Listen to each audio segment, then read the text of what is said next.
धन्ना जी उस पत्थर की सेवा करते हैं। असली शालिग्राम तो संत अपने संग ले गए, लेकिन धन्ना जी इतने भाव से सेवा करते थे। महाराज लाल तिलक लगाने के लिए मां ने रोली नहीं दिलाई तो ईंट ले आए, ईंट को घिस करके उसी से लाल लाल रोली बनाती, वही लगाते। भोग धराने के लिए फल तोड़ लाते। मतलब सेवा की व्यवस्था नहीं होती थी तो धन्ना जी कैसे ना कैसे करके करते थे। छोटे से बालक हैं, खेल खेल में सेवा करते थे। बीच में संत किसी और के घर में आए तो धन्ना जी वहां जाके अपनी सब सेवा बताते, मैं ऐसे ऐसे करता हूं। संत बोले भोग नहीं लगाते अपने ठाकुर जी का? बोले भोग? बोले तुमको भूख लगती है? बोले हाँ। ऐसे ठाकुर जी को भी भोग लगाना चाहिए ना। छोटे बालक को ऐसे ही समझा दिया। अब तो धन्ना जी ने मां से आज बढ़िया खिचड़ी बनवाई, कड़ी बनवाई, रोटी सब्जी बनवाई और भोग लगा के ले गए ठाकुर जी के पास। संत ने बताया था पर्दा करके भोग लगाना। पर्दा लगा दिया, भोग ठाकुर जी के सामने धर दिया। धन्ना जी बार बार पर्दे में से देखें, खा ही नहीं रहे। ठंडा हो जाएगा भोग, ठाकुर जी खा लो जल्दी से, देखो बढ़िया गरम गरम कड़ी लाया हूं और खिचड़ी बनाई, मैया ने घी डाला उस पर, पालो प्रेम से।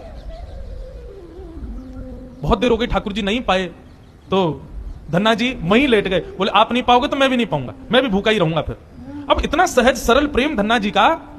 भूखे प्यासे धन्ना जी पड़े हैं नीचे, छोटा सा बालक है, ठाकुर जी से देखा नहीं गया। इतने में ही महाराज लेट गए। धन्ना जी, उनको चटकारों की आवाज आने लगी। चटकारे जैसे कोई आदमी को ज्यादा स्वाद आए तो अपनी उंगलियां चाटता है ना, तो जब चट चट आवाज आती है चाटने पर, ऐसे चटकारों की आवाज आई। धन्ना जी बोले ये चटकारे कहां से आ रहे हैं? जैसे ही पीछे देखा पर्दा खोल करके तो नन्हे से बाल गोपाल प्रकट हो गए हैं और धन्ना जी के सुंदर प्रसाद को स्वीकार कर रहे पा रहे हैं। असली शालिग्राम नहीं थे धन्ना जी के, पत्थर की सेवा करते थे, लेकिन भाव और विश्वास इतना ठाकुर जी के प्रति, ठाकुर जी प्रकट हो गए। अब धन्ना जी थोड़े बड़े हो गए तो घर की गैयाएं चराने जाते थे और अपने ठाकुर जी को जेब में धर के ले जाते थे।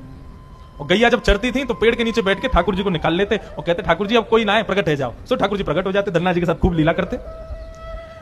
एक दिन ठाकुर जी ने धन्ना जी से कहा आज गाय चराने नहीं जाओगे? बोले आज हमारी बुआ जी आई हैं, घर में बहुत सारे मेहमान आए, आज हम नहीं जाएंगे। तो ठाकुर जी बोले एक काम कर, गैयान को गांव से बाहर ले जा और मुंह को भी बाहर पधराया, तेरी जगह आज गैया मैं चरा आऊंगा। तो यही होने लगा। अब थोड़ी दूर तक धन्ना जी जाते, उसके बाद ठाकुर जी को बाहर निकालते और ठाकुर जी प्रकट हो जाते, गैया चराने ठाकुर जी जाते। आज 11-12 साल हो गए, वो संत आए जिनके शालिग्राम जी की सेवा थी। संत जैसे आए, धन्ना जी ने प्रणाम किया, जय हो मेरे गुरुदेव, गुरु जी के चरणों में प्रणाम। गुरु जी आपने ऐसे ठाकुर जी प्रदान किया, मेरा तो जीवन उत्सव हो गया। अच्छा कहां है तुम्हारे ठाकुर जी, सेवा पूजा कैसी चल रही, अभी तक कर ही रहे हो?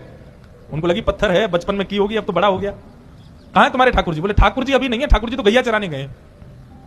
संत बोले मतलब? बोले हाँ, मैं कभी व्यस्त होता हूं तो मैं ठाकुर जी को गैयाओं के संग भेज देता हूं, ठाकुर जी गैया चराने जाते हैं। संत बोले पहले तो छोटा था, अब तो इतना बड़ा हो गया, अभी भी बचकानी बातें करता है। अरे लाला ऐसे मत बोला करो। वो नहीं नहीं, सच में ठाकुर जी गैया चराने गए। आपको विश्वास नहीं? शाम को चलो मेरे संग। शाम को संत को ले